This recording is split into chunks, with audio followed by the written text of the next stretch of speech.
Alors bonjour à toutes et à tous, bienvenue au Morning Meeting de 11 h. Vincent Gann pour vous retrouver. Nous sommes le lundi 27 juillet 2015. Bienvenue, le son, l'image fonctionne normalement désormais. 1000 pardons pour ces 4 minutes de retard. Le trading sur devises et CFD comporte un haut niveau de risque.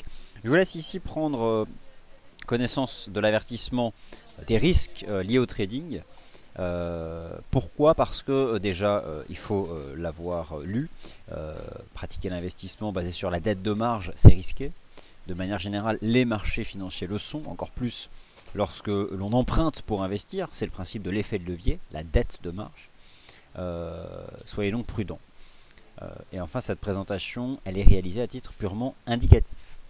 Alors, il y a l'amorce de signaux de stabilisation sur le CAC, le DAX, l'USD Yen.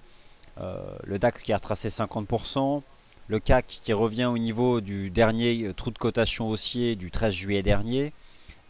La remobilisation acheteuse va-t-elle commencer sur le CAC à 5000 points? C'est la question qu'on peut se poser. Personnellement, il va falloir réellement commencer à être attentif en utilisant 3 baromètres du risque. Avant cela, laissez-moi revenir sur le calendrier économique majeur de cette semaine. Vous assistez au morning meeting de 11 h, vous êtes sur dailyfx.fr. Sous vos yeux, une sélection, ma sélection, la sélection éventuellement. Je pense que globalement, cette sélection fait consensus. Les temps forts de la semaine.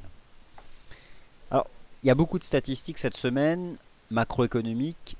La dimension microéconomique ne sera pas sous-estimée. Nous sommes en plein cœur de la saison des résultats trimestriels aux États-Unis.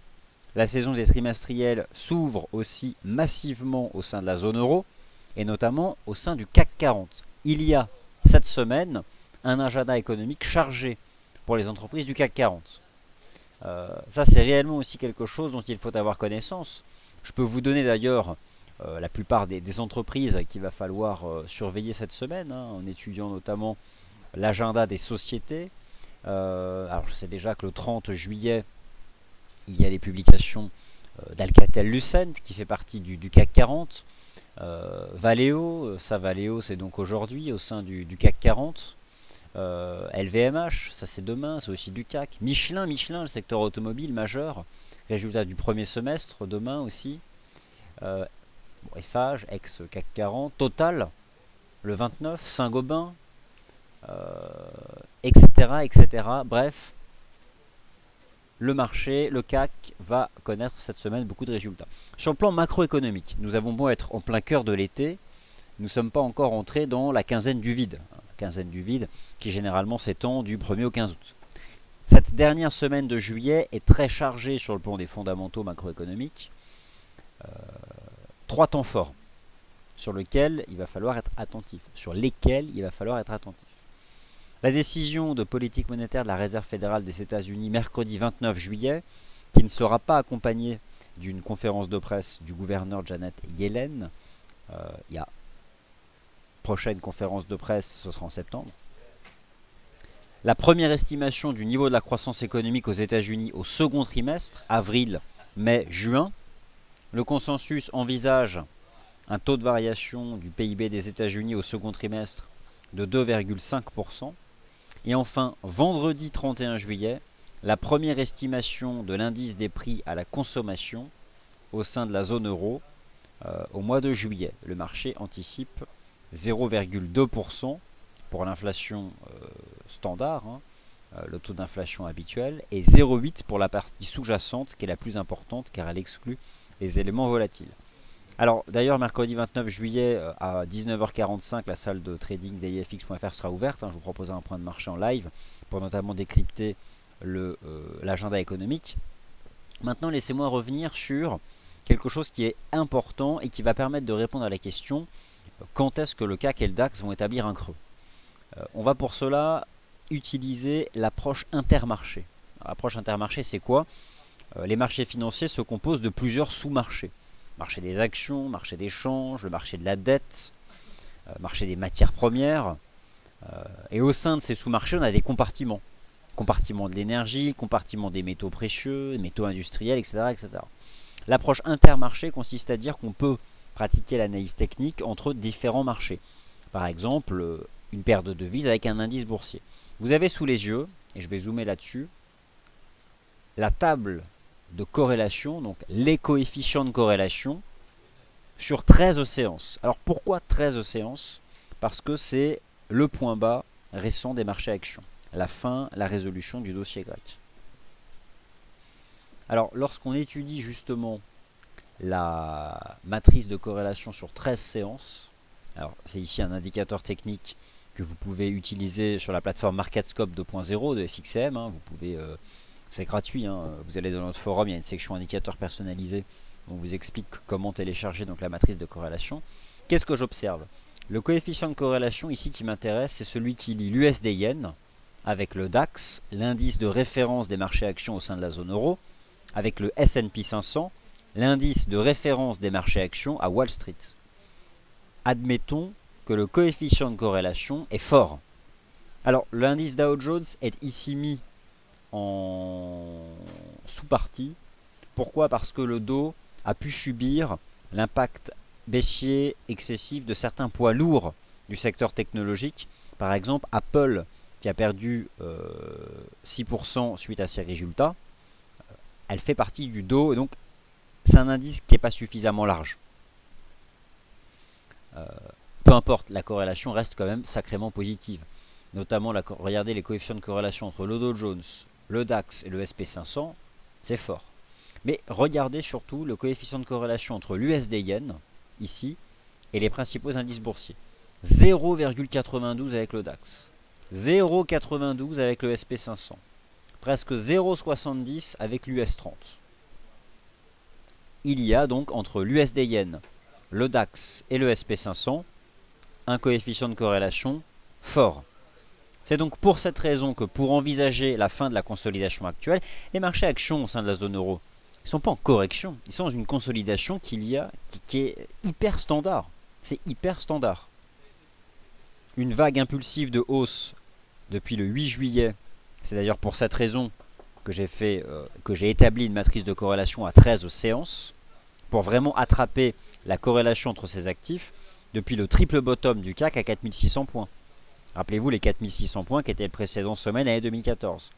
Et aussi le point de clôture du 22 janvier dernier, hein, l'annonce par la Banque Centrale Européenne de l'engagement d'un programme de quantitative easing. Après une vague de hausse importante entre 4600 et 5200 points, on est dans une correction hyper standard, a priori en 3 temps, qui se fait de manière très progressive. Par contre, bon, moi je surveille bien sûr la retombée du RSI du CAC en zone de survente. Celle du DAX, je vais la surveiller de près. Dites-vous bien qu'ici, à 4950, sur le CAC, c'est la partie haute d'un gap haussier.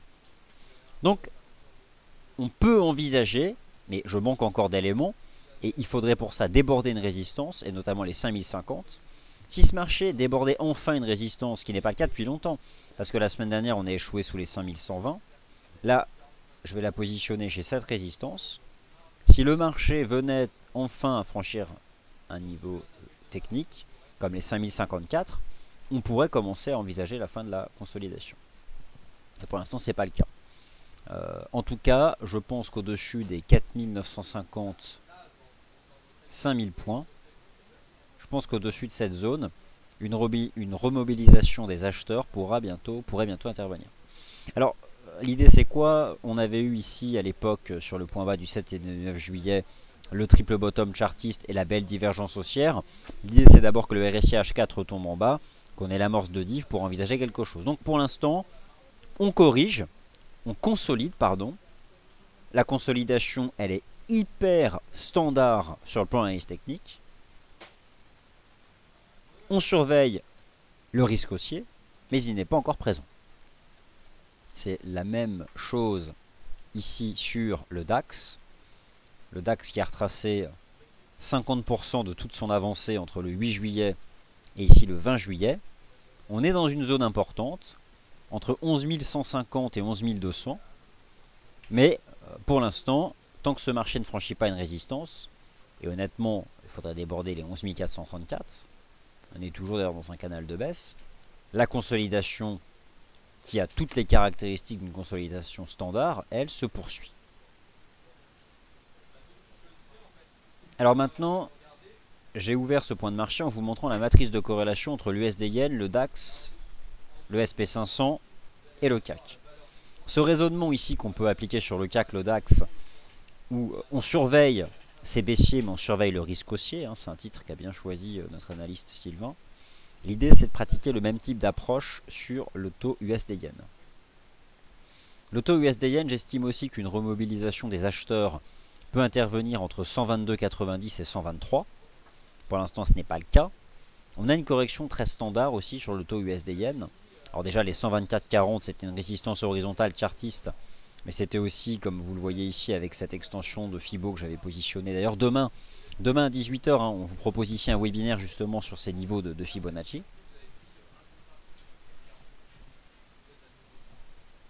Pardonnez-moi, je me mets un peu d'eau. Là aussi, le taux USD Yen, c'est une consolidation de ce qu'il y a de plus classique, standard, bien construite, pas impulsive, comme le CAC, comme le DAX, en 3 temps, dans un canal de baisse.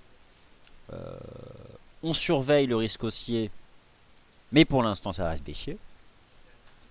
On laisse les indicateurs se dégonfler. J'aimerais voir le RSI H4 du taux USD Yen retomber à 30. Mais l'idée c'est que clairement sur le CAC entre 4950 et 5000, sur le DAX entre 11150 et 11002, et sur le taux USD Yen entre 122,90 et 123, ce risque haussier qui pour l'instant n'est qu'un risque et pas une réalité, nous on va vraiment le surveiller de très près. Donc le RSI H4, l'étude des prix et l'approche intermarché. La matrice des corrélations, établie ici sur 13 séances, montre le lien fort entre l'USD Yen, le CAC, le DAX, mais aussi le SP500 et le Dow Jones. Et je reviendrai sur les marchés actions US cet après-midi. Alors ce matin, on a eu des statistiques favorables en Allemagne avec l'IFO, la Banque Centrale Européenne qui est plutôt conformée dans la transmission de sa politique monétaire à l'économie réelle, avec la création de crédits bancaires au secteur privé. Le taux de change euro-dollar, c'est bullish depuis le 21 juillet. On teste une résistance. La ligne de tendance en place depuis le 18 et le 22 juin. Le support des 1,0820, c'était un niveau majeur, car ligne de coup d'un potentiel double top. On a repris presque 300 pips. On teste maintenant cet objectif. On a eu un signal d'achat ce matin pour viser 1,11, 1,11, et bien c'est fait, chers auditeurs, c'est fait. Le signal d'achat et le pullback. J'aime beaucoup les pullbacks parce que souvent on me dit ça n'a jamais lieu les pullbacks. L'euro-dollar vient de faire en H1 une shooting star sous une oblique de résistance. On va consolider. Regardez ce matin. Cassure horaire de la résistance entre 8 h et 9 h. Et à 9 h, pullback. On paye le pullback. Stop sous le précédent chandelier. Et le marché a atteint l'objectif de cours, ici, cette ligne de tendance baissière qui attrape le sommet du 18 juin et du 22 juin. Donc là, lorsque je regarde le chandelier horaire de l'euro-dollar, moi je dis, à court terme, là, ça va baisser. Ça va baisser parce que on est dans un haut de canal haussier en donné H4, ici, qui est propre, l'oblique de résistance, et si je prends ce chandelier de retournement, on pourrait revenir à un 10,50 au moins. Donc en tout cas, le timing pour les achats, bon, c'était clairement la semaine dernière, c'était encore vendredi après-midi dans le range, c'était ce matin à la cassure de la résistance. Maintenant, ici, on a atteint un objectif de cours. Donc ce qui m'intéresse, moi, c'est cette oblique de résistance, c'est la clé. Ce matin, les statistiques européennes n'ont pas permis de la déborder.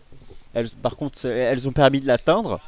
Il y a une chose par contre, c'est que maintenant, c'est le dollar US qui va clairement être mis sous surveillance. Donc pour l'instant, voilà. On plafonne ici sous une résistance sur le taux de change euro-dollar. On retrace probablement une partie dans un premier temps de la jambe de hausse de ce matin. Mais voilà, moi je surveille quand même, on est quand même dans ce canal. Ici je vais le repositionner proprement. On avait une conjonction finalement de résistance.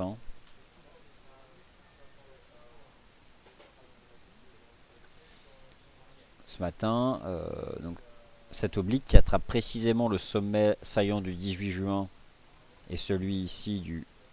Alors, je la positionne proprement. en essayant de là. Alors, je ne l'ai pas eu précisément. On va zoomer. L'idée c'est d'être précis, donc d'attraper le point haut. Voilà, hop là. Et bon, regardez la précision du chartisme. Hein, on est venu aller chercher pile poil les 1, 11, 15. C'était l'oblique. Donc là maintenant on est dans le haut de canal et je pense qu'on peut se replier. On a sur le DAX, on a un chandelier qui porte en lui des prémices de stabilisation sur 50% de retracement. Mais c'est pas suffisant. Déjà, il faut le confirmer. Il faut surtout déborder des résistances, et je vois au moins celle-là, 11 450. Il faut qu'on constate l'apparition de div. Donc, il y a le fameux risque haussier. Mais ça ne reste... Le jour où ce sera une réalité, mais on manque encore un peu d'éléments. Mais on voit que des choses commencent à se produire.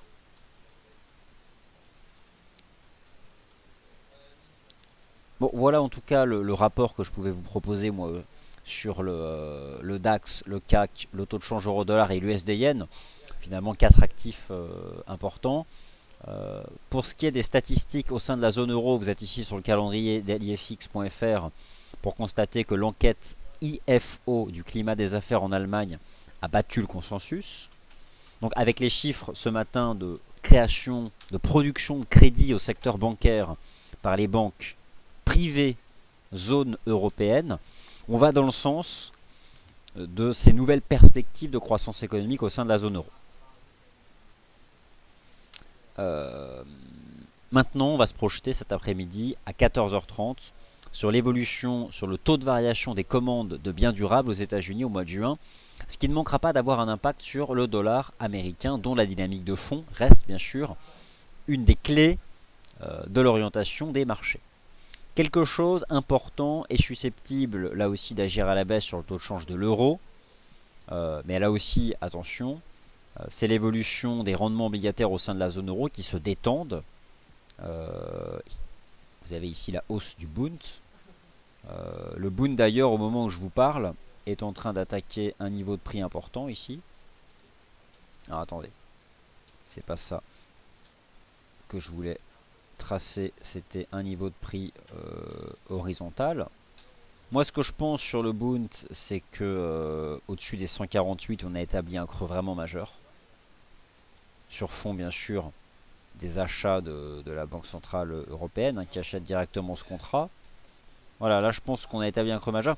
Le Bund va tester un niveau important à 154,25. Bon, on est bien sûr suracheté maintenant en données H4, mais pas pour autant divergent. On ne l'est pas du tout d'ailleurs en données journalières. J'ai même plutôt l'impression en fait qu'on a dépassé ici ce cours de clôture à 153-151. Moi j'ai le sentiment que ça pourrait pousser davantage. Bon, au moins aller chercher ce niveau là ici sur le Bund. Mais probablement pousser encore davantage sur ce marché. Bon, pour l'instant de toute façon la tendance reste parfaitement haussière. Alors moi ce qui m'intéresse c'est bien sûr la dynamique du dollar américain, le dollar US, haussier depuis le 18 juin. Là maintenant on temporise sous ce niveau de résistance. On a cette semaine tout un tas de statistiques. Pardonnez-moi, un petit mal de gorge, boire un peu d'eau, qui vont permettre justement d'envisager la suite des événements. La dynamique elle s'est neutralisée à court terme sur le dollar américain. Bon, c'est neutre à court terme le dollar US, mais je pense toujours qu'il faut s'intéresser sur le métal jaune à des niveaux de résistance. C'est vrai qu'on a fait un marteau en D1, on est dans un range ici, bon. On peut envisager l'once d'or temporisée à plat hein, jusqu'à mi-août, jusqu'à rejoindre ici cette oblique de résistance que je vais bien affûter, que je vais essayer de bien ajuster. Ce que je pense moi toujours sur l'once d'or, c'est qu'on a cassé les plus bas de 2014, que c'est un signal de vente pour viser 1000, la cassure des 1130. Maintenant on se stabilise dans un range qui a une forme qui n'est pas évidente, mais que j'établirai entre 1075 et 1120. Bon. Moi je surveille notamment ici cette oblique de résistance. Là on est un peu au milieu de nulle part ici pour l'instant sur le métal jaune. Mais la baisse peut reprendre à tout moment dès lors que le dollar US serait à nouveau justement recherché. Donc pour l'instant les marchés actions restent sous pression, mais on surveille le risque haussier, mais ce risque pour l'instant ne s'est pas matérialisé. Alors tour d'horizon maintenant des paires majeures, j'ai déjà largement évoqué l'USD Yen, je pense qu'il faudra bientôt acheter, mais pas tout de suite, entre 122,90 et 123. Donc j'attends encore avant de défendre la création d'un creux sur ce marché. Le câble est dans une situation difficile, dans un canal à faible pente. Vraiment hein, un canal à faible pente. Sur le court terme, bon, pas grand chose à dire. On voit bien le niveau des 1,55. On l'a brisé. On avait dépassé le 14 juillet en passant dessous. Honnêtement, c'est parfaitement neutre entre 1,5450 et 1,5550. Il n'y a vraiment pas grand chose à y faire sur le câble. Le taux de change AUD-USD, alors lui en fait là il se stable. Bon, ça reste clairement baissier. La chute encore des marchés actions en Chine. Shanghai qui peine finalement à transformer l'amorce de ce rebond technique exerce une pression sur le dollar australien. Mais le dollar australien, regardez, il est venu chercher ce niveau. L'AUD-USD, là aussi. Bon, mais au final, durant la session de vendredi, on a fait un nouveau plus bas. Hein. Le dollar australien, il a cassé les 0,7350. Donc le risque, c'est davantage de baisse. Notamment si des statuts S devaient être solides. À court terme, on est dans un range entre 0,7270 et 0,7310. Donc on temporise. L'idée c'est quoi? C'est que si le marché fait un pullback vers 0,7350, ce sera là une bonne opportunité pour vendre ce marché. Bon, le dollar australien, là on a vraiment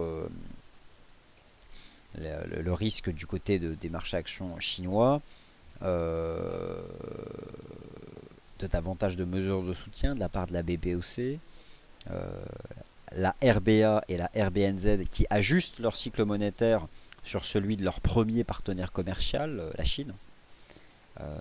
Bon, forcément, ces paires de devises, on comprend bien pourquoi elles sont sous pression. On peut aussi rapprocher ça du mouvement général des matières premières, notamment des métaux, l'once d'or entre autres, mais pas seulement. Bien sûr aussi l'énergie. D'ailleurs, je pourrais bientôt dire objectif atteint sur le pétrole. Je crois d'ailleurs avoir proposé un article qui disait viser 47 $ la semaine dernière. 47 $, c'était de la pure analyse technique. Le pétrole qui est resté couvert par cette ligne de tendance baissière, qui a cassé les 54 $, ancienne ligne de coup d'un double bottom redevenu résistance. On a cassé 50 $, c'était juste méga propre, si vous me permettez l'expression. J'ai reporté avec les extensions de Fibonacci, et demain il y a un webinaire spécial sur Fibo, cette jambe de baisse au point haut de la conso, me donnant 47,16 $, et ça correspond à ce point bas. Donc, la baisse aussi, la poursuite de la baisse du pétrole, ça continue d'exercer une pression sur les devises liées aux matières premières, au prix des matières premières. Et d'ailleurs, la semaine dernière, le communiqué de presse de la RBNZ, la Banque de réserve de Nouvelle-Zélande, a bien insisté sur le fait que c'était justement le prix à l'exportation des matières premières qui enlevait un peu de croissance économique à la Nouvelle-Zélande. On a un beau canal de baisse en données 4 heures ici sur le pétrole, on est dans la partie basse, mais je pense toujours que ce marché peut rejoindre les 47 $. Donc à ce niveau-là, je n'ai pas changé d'avis, et la perspective ensuite, c'est carrément de revenir sur les 44 $, qui sont donc les plus bas annuels. Alors le taux NZD-USD, lui, il s'est stabilisé entre les 0,6550 et cette oblique de tendance baissière en place depuis le 30 avril dernier. Bon, le marché reste quand même ici sous pression. L'idée c'est quoi? C'est que si le marché retourne chercher la partie haute du canal, ce sera un bon point de vente. Pour l'instant, donc nous n'y sommes pas. Mais c'est clairement ici ce qu'il faut surveiller. Et pour terminer le tour d'horizon des paires majeures, on a l'USD4 qui a réintégré les 1,3060. Bon, ce qui compte, ce sera la clôture mensuelle, bien sûr, de vendredi. Bon, l'idée, c'est que si ce marché, voilà, on a une zone de support ici entre 1,2834 et 1,29. Mais bon, par rapport à la phase haussière en place depuis le 18 mai, la sortie par le haut de ce biseau, et puis ensuite le 30 juin, la cassure de cette oblique de résistance, 1,3060, c'était quand même un objectif de cours très important hein, sur le taux USD CAD. Donc là on temporise à court terme. Maintenant pour la suite des événements, hein, il est vrai que la clôture du 31 juillet sera très importante. Avons-nous ici, voilà, on a éventuellement ce type aussi de pattern. Ce sont quelques lignes de tendance qu'on peut envisager ici en H4, mais il n'y a rien de réellement clair ici pour envisager une stratégie quelconque. Donc voilà. Donc je reviens sur le taux euro-dollar, bon, qui subit le chandelier baissier en données horaires. En l'état, une étoile filante sous une oblique de résistance. Voilà. Ligne de tendance baissière qui attrape le sommet du 18 juin et le sommet du 22 juin. En horaire, étoile filante. Ah, ok, ce n'est pas exactement une, mais ça reste un chandelier baissier. Donc voilà, je pense qu'on peut revenir à un 10,50, voire même davantage, hein, puisque on avait aussi la partie haute de ce canal qui agit. Là quand même, je veux dire, si j'établis quelques objectifs, j'attrape le chandelier, ouais, un 10,50, un 10,33, potentiellement même un 10,33, hein, c'est quelque chose qui est tout à fait envisageable ici sur le taux euro-dollar. Faut boire un tout petit peu d'eau.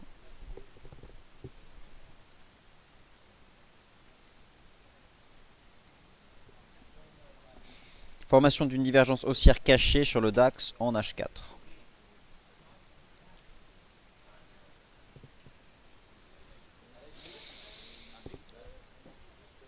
En tout cas, on a des signaux de stabilisation sur 50% de retracement. Donc, mais je manque encore d'éléments. C'est bien Lionel. Bonjour Lionel. Le taux USD-CAD et ce petit canal en effet à suivre. En effet Lionel, c'est parfait hein, de clôturer toutes ces ventes parce que la vente c'était la semaine dernière et là on a des débuts de signaux donc ça reste baissier mais donc c'est plutôt un bon timing cette fois-ci.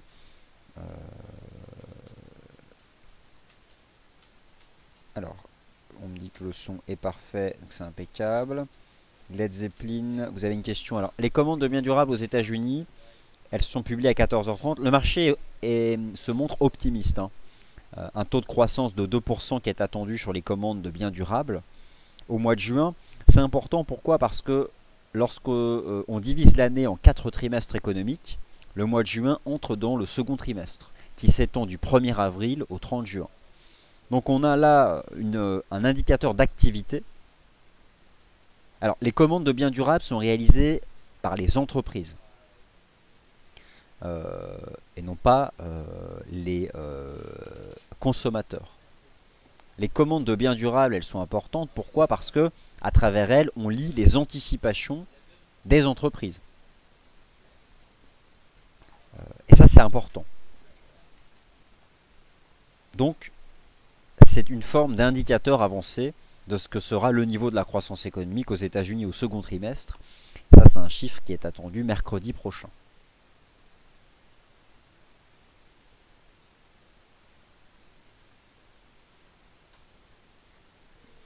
Donc oui, c'est vrai qu'on a cette espèce de structure de compression sur le taux USD-CAD. Pour l'instant, donc je continue de surveiller. Alors le GBP-CAD, lui aussi, bon, ça temporise. Pour l'instant, on n'a pas cassé du tout de support hein, sur le GBP-CAD. On reste pour l'instant dans une structure en range. Donc un range dans une tendance haussière. Il n'y a pas de figure chartiste particulière. On a ici des lignes de tendance vers lesquelles le marché dérive à plat. On a en fin de semaine le PIB du Canada, hein, donc ça ce sera important à suivre. Bon, le marché, l'indicateur se dégonfle. L'idée c'est quoi? Bon, c'est d'exploiter des lignes de tendance, des niveaux de support. Je vais simplement regarder sur le GBP-CAD. Voilà, en données daily, on sort par le bas de la zone de surachat. Bon, ça va temporiser. Ça va temporiser les paires en dollars canadiens. C'est un peu comme l'USD-CAD. On peut revenir vers des niveaux de support. Le premier sur le GBP-CAD se trouve ici à 2,09. Mais en fait, finalement, c'est tout ce qui est entre 2 et 2,010. C'est comme l'USD-CAD. Je pense que ce taux de change peut revenir chercher la zone des 1,2835, 1,29. Mais je pense que le niveau des 1,29 pourrait être un bon niveau d'achat si le marché y va. Moi, les indices boursiers, je vous dis, il y a un risque haussier, mais il n'est pas réel pour moi encore. Donc, c'est-à-dire qu'il n'y a pas de stratégie d'achat envisageable. Non, par contre, sur l'euro-dollar, il y a à court terme une réalité baissière cette fois-ci, depuis ce chandelier baissier, sous la ligne de tendance. Et là, éventuellement, vendre pour viser indice 50 ou indice 30, moi ça me paraît pas stupide. Éventuellement attendre la clôture horaire de midi qui viendrait confirmer ce chandelier baissier, et à ce moment-là exploiter une petite reprise dans cette zone pour viser un retour à indice 30, en partant du principe que le marché va se projeter donc sur un niveau de commande de biens durables aux États-Unis solide.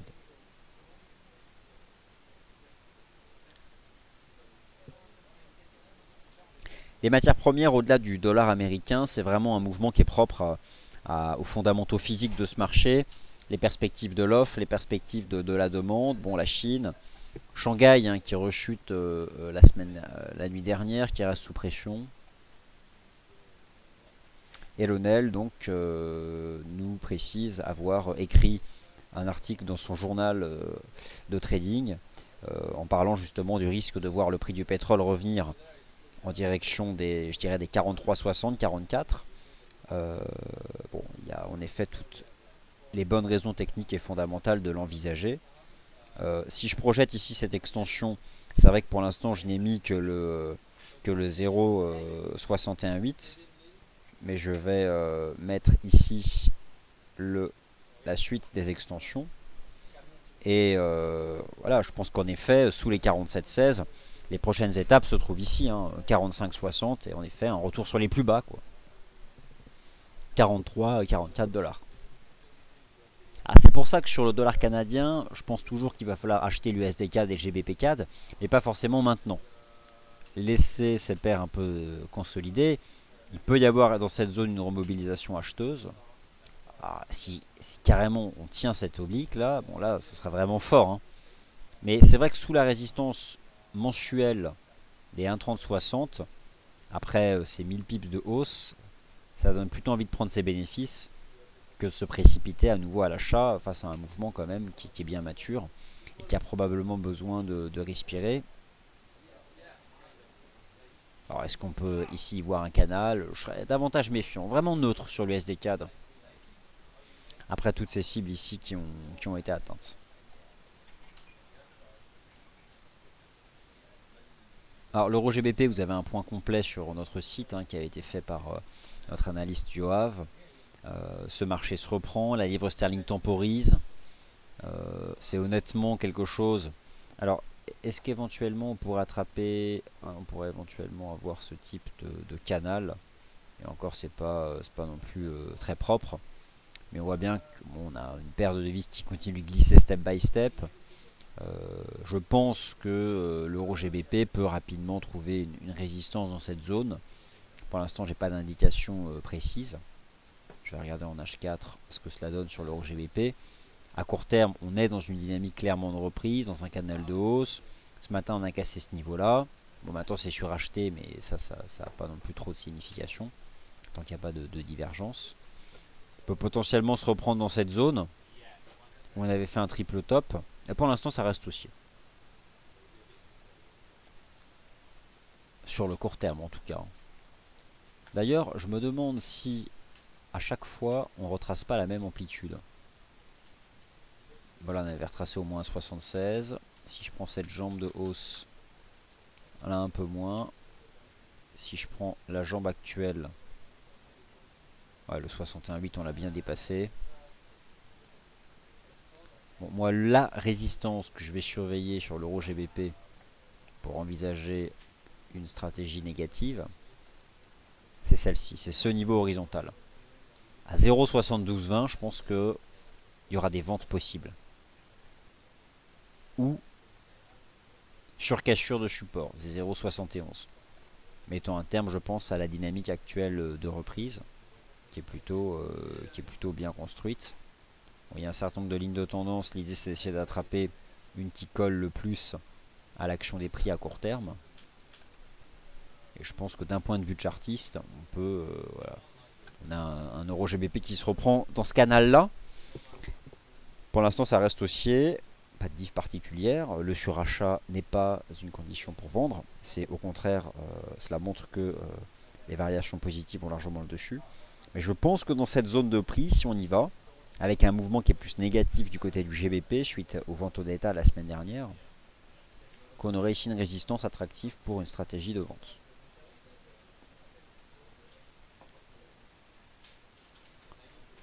Je vais remettre le taux USD Yen, le taux euro-dollar, le CAC. Alors un avis sur le GBP CHF.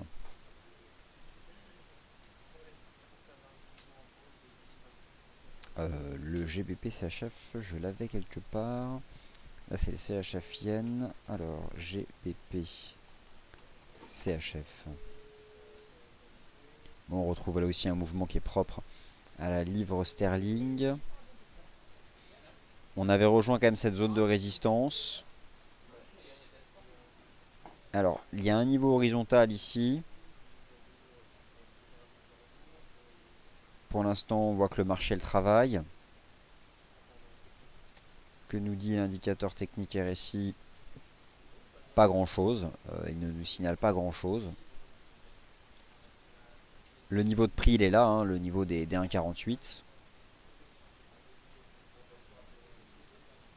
On est en retracement. On voit que le marché tente de défendre cette zone.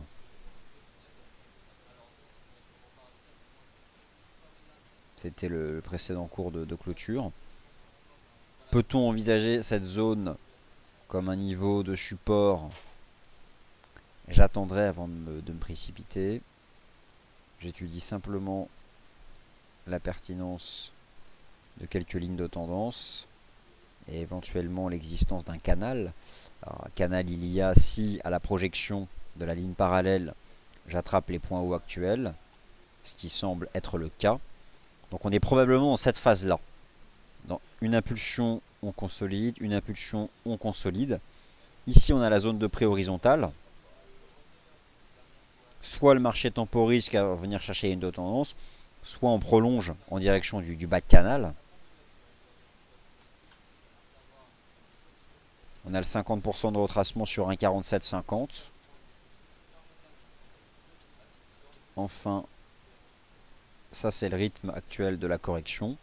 Tant qu'on est sous cette oblique, faut pas acheter. Ça reste sous pression. A-t-on l'amorce d'une structure de stabilisation? Pourquoi pas l'hypothèse d'un début de wedge? Mais voilà, on est à l'intérieur de cette compression, dans cette dynamique. C'était l'analyse chartiste que je pouvais vous proposer rapidement ici sur le GBP CHF. Et c'est probablement cette pattern qu'il faut surveiller, cette zone, dont en effet le marché pourrait sortir par le haut, à la faveur d'un excès de faiblesse du côté du CHF. Le GBP4 reste intéressant, hein, mais l'idée c'est que la zone d'attrait c'est entre 2 et 2,010.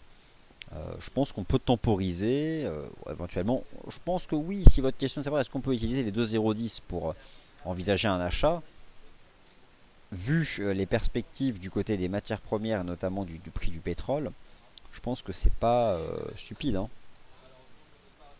En tout cas, au-delà de savoir si c'est intelligent ou pas, on a un niveau de prix qui permet de gérer son risque. Un niveau de prix en dessous duquel la position ne serait pas tenue. Que le capital ne serait pas davantage atteint. Bon, et là aussi, on a une compression sur le RSI. Donc, on a des éléments techniques, mais pas suffisamment de choses là pour envisager une stratégie dans l'immédiat. Mais des éléments clairement à suivre et à surveiller.